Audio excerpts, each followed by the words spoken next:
আসসালামু আলাইকুম রাহমাতুল্লাহ। তোমরা সবাই কেমন আছো? আশা করি অনেক ভালো আছো।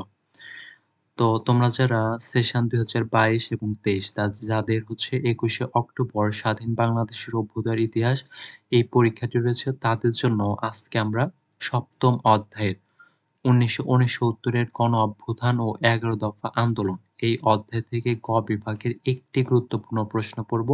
আর সেটি হচ্ছে ১৯৬৯ সালের গণ অভ্যুত্থানের কারণ ও তাৎপর্য ব্যাখ্যা করো। এই প্রশ্নটি তোমাদের জন্য এত গুরুত্বপূর্ণ যা বলার মতো না। মানে এই প্রশ্নটি 100% গুরুত্বপূর্ণ।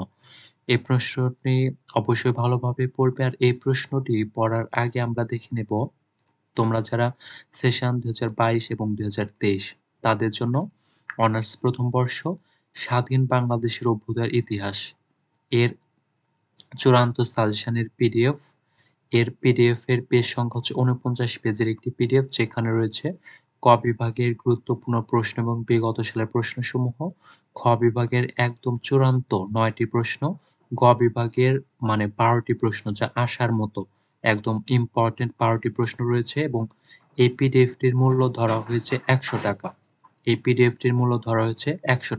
যারা নিতে ইচ্ছুক তারা অবশ্যই 01959 800 170 এই নাম্বারে বিকাশে ৳১০০ সেন্ড মানি করে দিয়ে এই নাম্বারে 01959 800 170 এই নাম্বারেই হোয়াটসঅ্যাপে নক দেবে। এই নাম্বারে হোয়াটসঅ্যাপে নক দেবে। তাহলে আমি তোমাদেরকে হোয়াটসঅ্যাপের মাধ্যমে এই পিডিএফটি দিয়ে দেব। তো তোমরা অবশ্যই দেরি না করে অবশ্যই তোমাদের প্রস্তুতিটাকে 100% ফুলফিল করার জন্য অবশ্যই পিডিএফটি নিয়ে নেবে। আর এই পিডিএফটি থেকে ইনশাআল্লাহ 100% কমন পাওয়ার সম্ভাবনা রয়েছে ইনশাআল্লাহ। তো চলো আজকে আমরা ৭ম অধ্যায় থেকে একটি গুরুত্বপূর্ণ প্রশ্ন পড়ব। আর সেটি হচ্ছে ১৯৬৯ এর গণ অভ্যুত্থান ও ১১ দফা আন্দোলন। এটা হচ্ছে ৭ম অধ্যায়ের নাম। তো এখান থেকে আমরা একটি গুরুত্বপূর্ণ প্রশ্ন পড়ব আর সেটি হচ্ছে ১৯৬৯ সালের গণ অভ্যুত্থানের কারণ ও তাৎপর্য ব্যাখ্যা করো। এই প্রশ্নটি তোমাদের জন্য অনেক গুরুত্বপূর্ণ। আর অবশ্যই ভিডিওটি শুরু থেকে শেষ পর্যন্ত দেখবে। তো চলো আমরা এই প্রশ্নটি আজকে পড়ে নেই। যেমন ভূমিকা পাকিস্তানি শাসক গোষ্ঠীর ২২ বছরের শাসন শোষণে পূর্ব পাকিস্তানের মানুষ যখন প্রতিবাদী হয়ে ওঠে তখন কয়েকজন সামরিক অফিসার সহ শেখ মুজিবুর রহমানকে আগরতলা ষড়যন্ত্র মামলার আসামি করা হয়। এ চক্রান্ত নস্যাৎ করার জন্য ছাত্র জনতা ৬ দফা ও ১১ দফার ভিত্তিতে ১৯৬৯ সালের ২৫শে জানুয়ারি দেশব্যাপী যে বিস্ফোরণ ঘটায় তাই গণ অভ্যুত্থান নামে পরিচিত। ১৯৬৯ সালের গণ-অভ্যুত্থানের কারণসমূহ ১৯৬৯ সালের গণ-অভ্যুত্থানের কারণসমূহ নিম্নে আলোচনা করা হলো। ১ নাম্বার কারণ হচ্ছে সামরিক স্বৈরশাসন।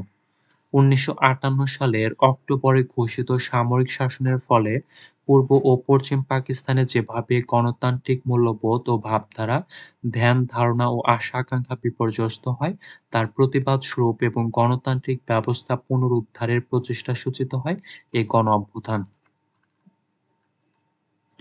২ নাম্বার কারণ হচ্ছে আইয়ুব আইয়ুবের শাসনামলে বিদ্যমান পূর্ব ও পশ্চিম পাকিস্তানের মধ্যে পর্বতপ্রমাণ আঞ্চলিক বৈষম্য রিজিওনাল ইকোনমিক ডিসপ্যারিটি ক্রমে ৬৯ এর গণ-অভ্যুত্থানের ভিত্তি রচনা করে। আইয়ুবের সামরিক শাসনামলে অর্থনৈতিক ক্ষেত্রে যে প্রবৃদ্ধি অর্জিত হয় তা পশ্চিম পাকিস্তানের মাত্র কয়েকটি পরিবারের হাতে সম্পদের বিপুল সমাবেশ ঘটায়। অর্থনৈতিক ক্ষেত্রে এক বিরাট বৈষম্য দেখা দেয়। ৩ নাম্বার কারণ হচ্ছে স্বার্থ-অন্ধদের ক্ষমতার অপব্যবহার।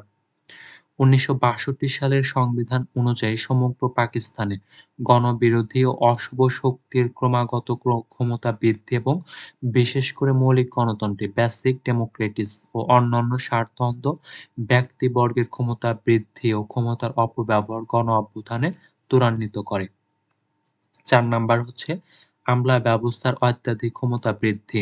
পাকিস্তানে বেসামরিক আমলাতন্ত্রের পাশাপাশি সামরিক আমলাতন্ত্রের অত্যাধিক ক্ষমতা বৃদ্ধি এবং তাদের গণস্বার্থ বিরোধী তৎপরতা ও ভূমিকার প্রতিবাদ হিসেবে সৃষ্ট হয় এই গণ-অভ্যুত্থান। ৫ নাম্বার কারণ হচ্ছে ক্ষমতাসীনদের চরম অবহেলা। পূর্ব পাকিস্তানবাসীদের সামাজিক, রাজনৈতিক ও অর্থনৈতিক দাবি-দাওয়ার প্রতি ক্ষমতাসীন সরকারের চরম অবহেলা ও ষড়যন্ত্রের ফল হিসাবে গড়ে উঠেছিল ৬৯ এর গণ-অভ্যুত্থান। ৬ নাম্বার কারণ হচ্ছে বাঙালিদের স্বকীয়তা ও অস্তিত্ব টিকিয়ে রাখা। বাঙালিদের স্বকীয়তা ও অস্তিত্ব টিকিয়ে রাখার উদ্দেশ্যে সূচিত হয়েছে এ গণ-অভ্যুত্থান। ৭ নাম্বার হচ্ছে উন্নয়ন দশক উদযাপন। ১৯৬৯ সালে সামরিক স্বৈরশাসক মোহাম্মদ আইয়ুব খান তার শাসনকে স্মরণীয় করে রাখার জন্য জাঁকজমকের সাথে উন্নয়ন দশক উদযাপন করেন। এতে বিপুল পরিমাণ অর্থের অপচয় ঘটে। গণতন্ত্রকামী জনগণও আয়োজনকে গ্রহণ করেন। ৮ নাম্বার হচ্ছে আসাদ, সার্জেন্ট জহুরুল হক ও ডক্টর শামসুজ্জোহার শাহাদাত বরণ।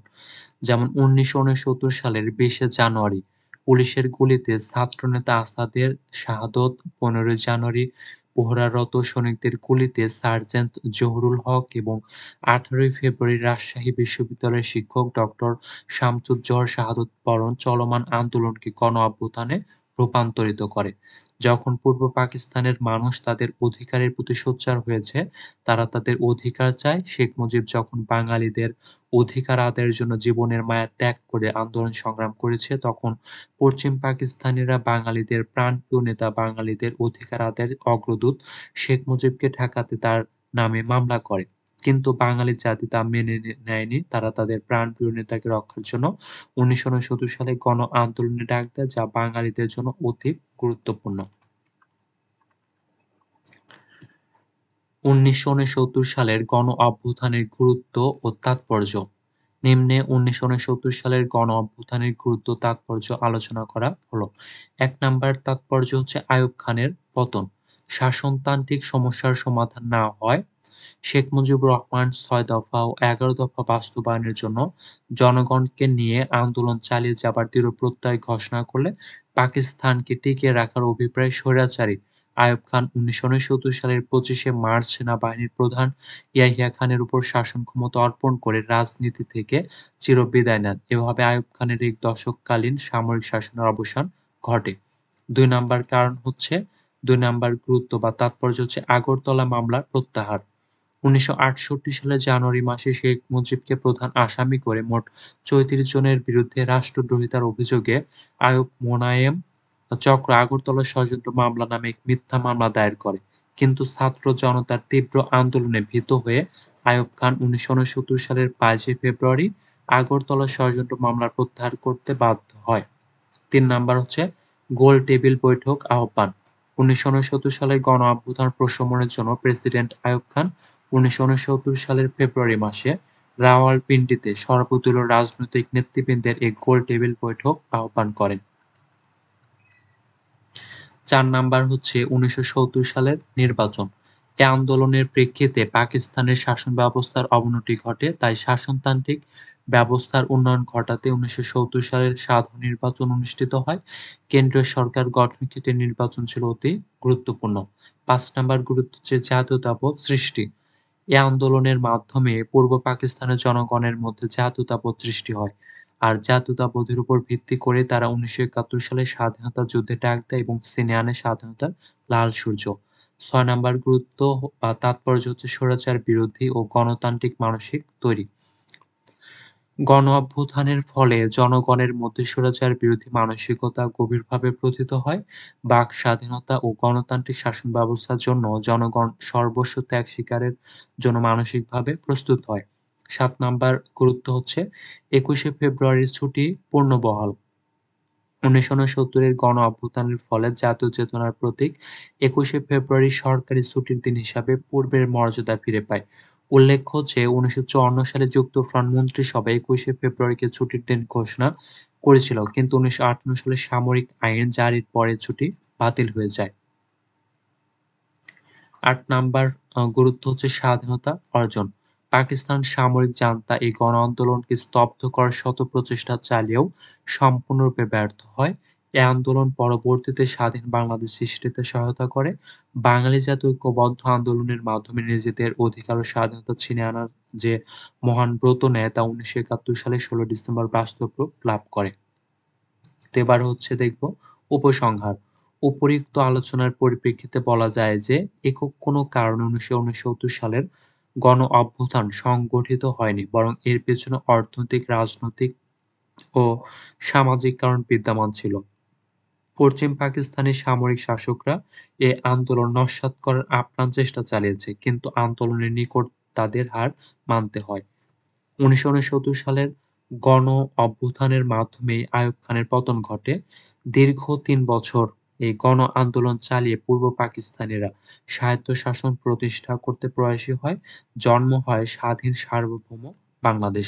তো এই ছিল আমাদের বিভাগের একটি গুরুত্বপূর্ণ প্রশ্ন। আর অবশ্যই প্রশ্নটি কিন্তু অনেক গুরুত্বপূর্ণ। এটি ভালোভাবে পড়বে। তো আজকের ভিডিওটি আমরা শেষ করব। আর তোমরা যারা এই পিডিএফটি নিতে চাও তারা অবশ্যই আমাকে আ স্ক্রিনে দেওয়া নাম্বারে অবশ্যই WhatsApp এ নক দেবে। তো আজকের ভিডিওটি আমরা শেষ করব। তোমরা সবাই ভালো থাকবে। আসসালামু আলাইকুম ওয়া রাহমাতুল্লাহ।